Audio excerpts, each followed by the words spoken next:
Hi, I'm Beth from My Tutoring Bee, and in today's video we're talking about pyramids and finding their surface areas and volumes. I've got a few examples, so let's go ahead and get started. All right, let's just quickly talk about the different parts of a pyramid and the two different types of pyramids that we're going to be covering in this video. So this first pyramid that we have here is a rectangular pyramid. And we can see that it has this rectangular base down here. So that is why we call it a rectangular pyramid. The type of pyramid that it is has everything to do with the shape of the base of the pyramid. So we've got a rectangular pyramid, and then over here we have a triangular pyramid. And again, we see that triangular base shape here. Although both of the sides of both of these pyramids are triangles, the bases, the shapes of the bases is what determines what type of pyramid it is. Okay, and we're also going to talk about this point at the very top here. This is what we call the apex of each of these pyramids. So it's that point where all of those triangular faces meet at that vertex up at the top there. Next, we have the altitude or the height, and that is this vertical line that stretches from the center of the base of each pyramid up to that apex. So most times we will call it the height, especially when we are talking about the height here in our formula for the volume of a pyramid. We usually refer to that as the height, but we could also call it the altitude. It goes up from the apex down to the bottom, and it intersects that bottom face at a 90-degree angle. The next part of each of these pyramids that we're going to talk about are the bases. So the base, we already kind of talked about a little bit, are those flat, either rectangle or triangle bases that all of those triangular faces on the sides for the lateral sides of each of these pyramids, where all of those connect to the bases. So that's basically like the floor of these pyramids. And then lastly, we're going to talk about the slant height. So this can be somewhat confusing when we are looking at either surface area or volume. The slant height and the height of the pyramid may be given, so you'll want to make sure of knowing which one is which depending on which of the formulas that you're using. So that is usually indicated by the L in these formulas over here for surface area. Because again, when we're talking about surface area and trying to find surface area of pyramids, we're trying to find the area of those two-dimensional faces of each of these 3D figures. Let's get into some examples. Okay, we're going to start off by finding the volume of each of these pyramids. I've got a rectangular and a triangular pyramid here that we're going to find the volume of. We have our formula over here, volume equals 1/3 base times height. So you notice that the capital B base times height is the same as from our prism formula, except that now we are just taking 1/3 of that volume. So if this was a full prism and it extended up and was rectangular at the top too, I'm going to do my best to draw this here, then that is what we would find for the volume of the prism. But since we are cutting so much of that off of there, actually we only have 1/3 of all of that volume left when we are just looking at the pyramid shape. Also, be careful when you are given these types of problems. If you are given, as we can see here, we have the height of this pyramid is 24 inches, but sometimes you will also be given the slant height, which we talked about a little bit before. So that is the height of this triangular face of the pyramid, and we're not going to be using this height. We're going to be using this central height that goes from the center of the pyramid up to the apex. So we don't need any slant heights for our volume formulas. Okay, so let's go ahead and find the volume of this pyramid. So we've got 1/3, and then again, capital B for base times height. Now, capital B, whenever we see capital letters in these formulas, they are talking about the base shape. And so what capital B stands for is the area of the base. So since we have a rectangular base, that's where we use our area formula for a rectangle. So these are our 2D figures that we're talking about. And it can be confusing because the area formula is also base times height, but it's small b, so lowercase b, and this height is talking about the height of the rectangle. So we're talking about the base of 14 and the height of 20, just for that two-dimensional flat rectangle at the bottom of this pyramid. So we've got our 1/3, our capital B base is for the area, which is base times height, so that's 14 times 20. And then this H height is the height of the 3D pyramid. So we've got 24 there that we're going to be multiplying. Now there's a few ways that we could go about this. We could multiply 14 times 20 times 24 and then divide everything by 3. We could divide one of these numbers by 3. That's what I usually tend to do if one of the numbers is evenly divisible by 3.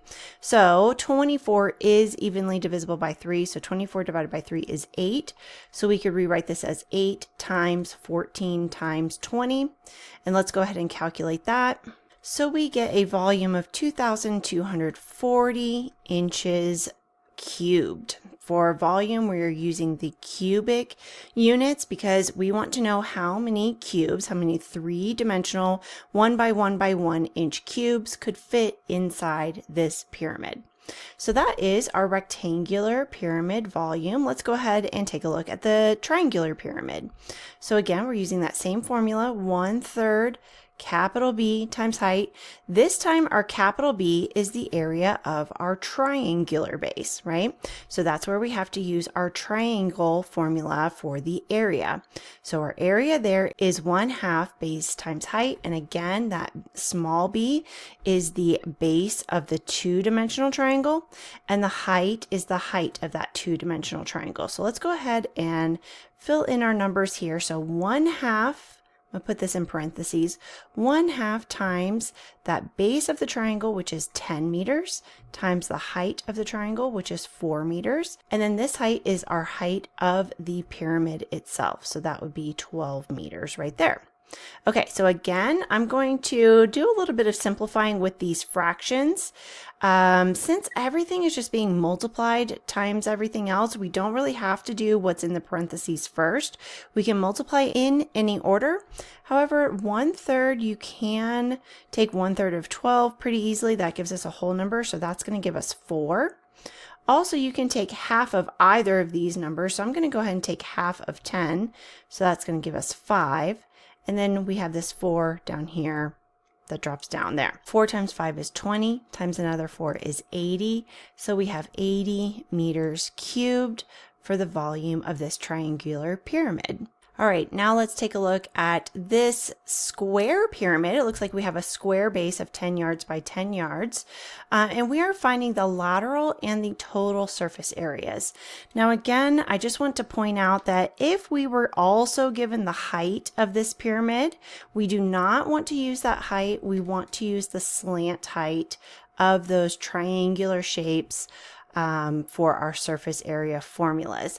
And with this one, I want to go ahead and draw a net that will match up with this square base and these triangular faces.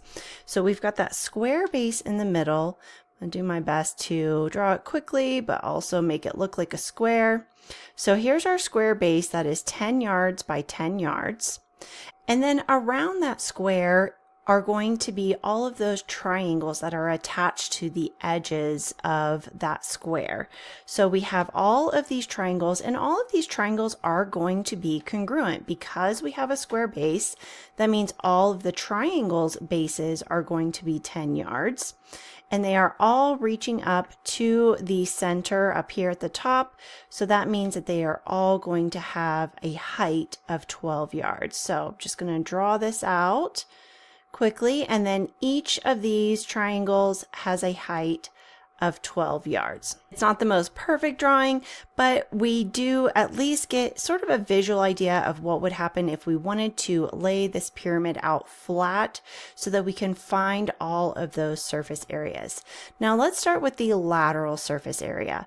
The lateral surface area is just going to be those triangles that go around the sides of this pyramid, so not that square base. So for our lateral surface area, our formula is 1/2 PL.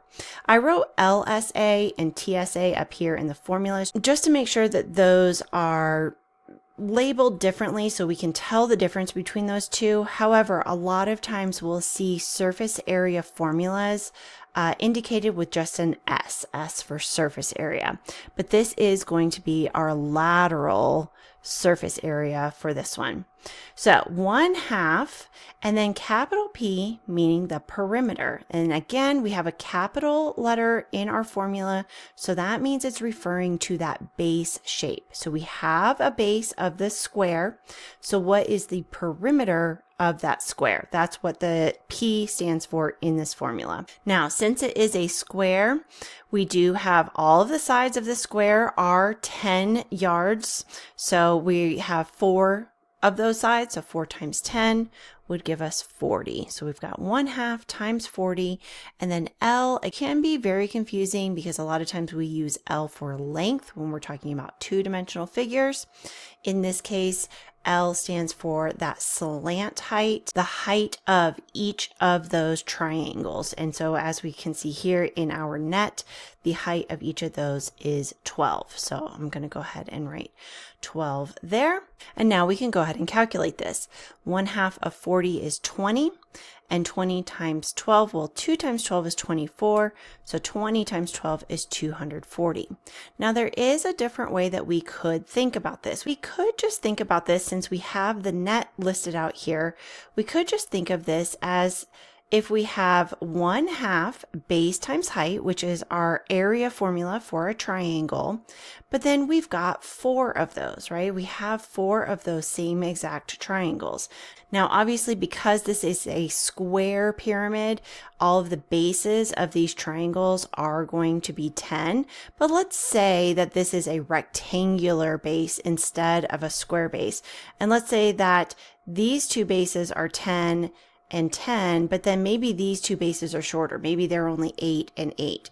So then you would want to find the area of these two with the 10 yard bases, and then we would find the area of these two with the 8 yard bases, and then put all of that together.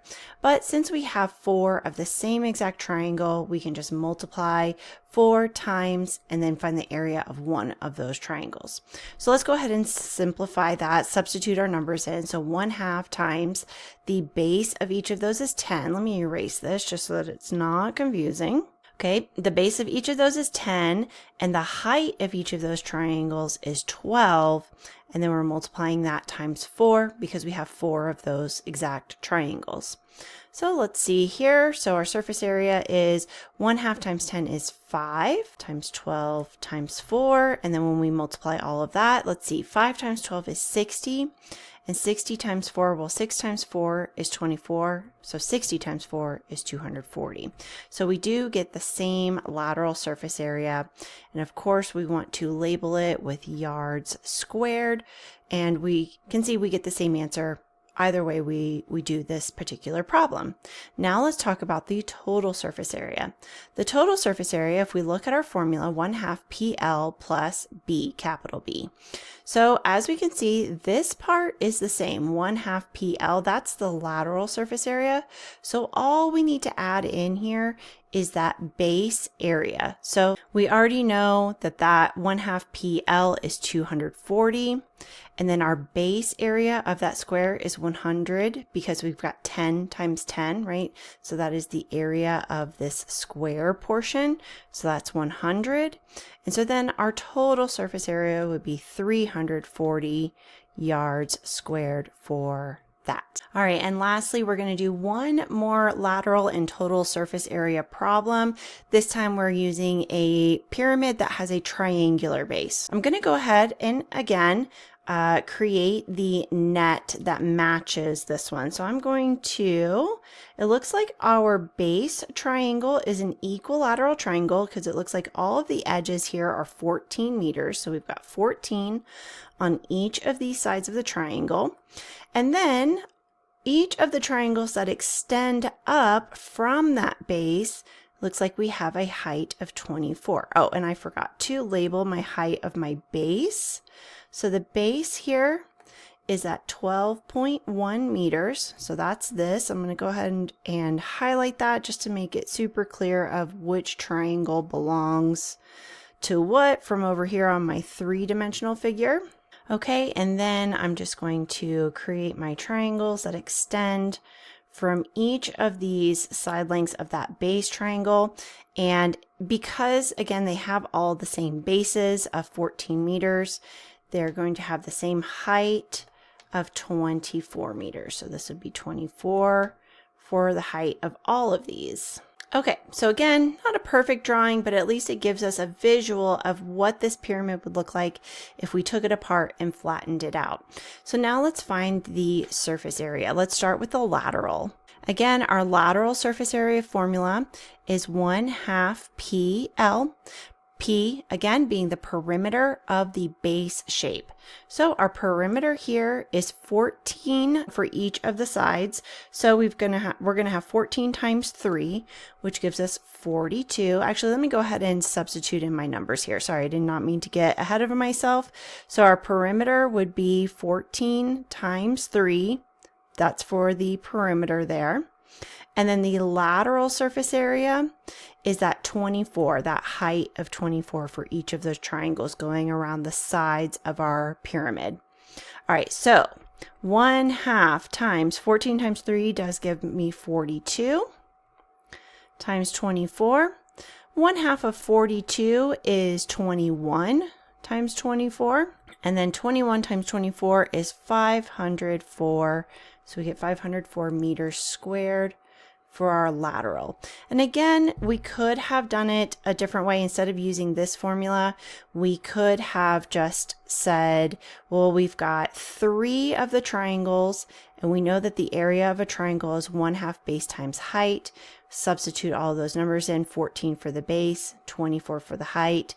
Since all of our triangles are congruent, we've got 3 of the same exact triangles, so that's why we're multiplying times 3, and we would have gotten 504 meters squared for that one also.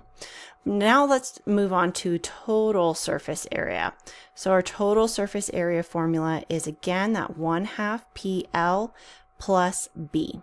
So we already know that 1/2 PL, that is our lateral surface area. We got 504 for that one. And now our base shape, again, we have to just think about what is the shape of the base of this pyramid. And it is a triangle. So we have to find the area of this triangle. So the area formula is 1/2 base times height. The base for this triangle is 14. The height for this triangle is 12.1. Okay, so let's go ahead and calculate all that. 1/2 times 14 is 7, and then 7 times 12.1, that gives me 84.7. So we've got our 504 from our lateral surface area plus 84.7. Running out of room here. And so then that gives us a total of 588.7 meters squared for our total surface area for this triangular pyramid. Thanks so much for watching. I hope this video was helpful for you in learning about surface area and volume of pyramids. I do have some links in the description below to some of my other videos that goes over surface area and volume of things like prisms, spheres, and cones. So check those out, as well as a link to my full pre-algebra series, which goes over anything that you might typically see in a pre-algebra class. Also, don't forget to like and subscribe. Leave me a comment. Let me know what you thought, and I'll see you next time.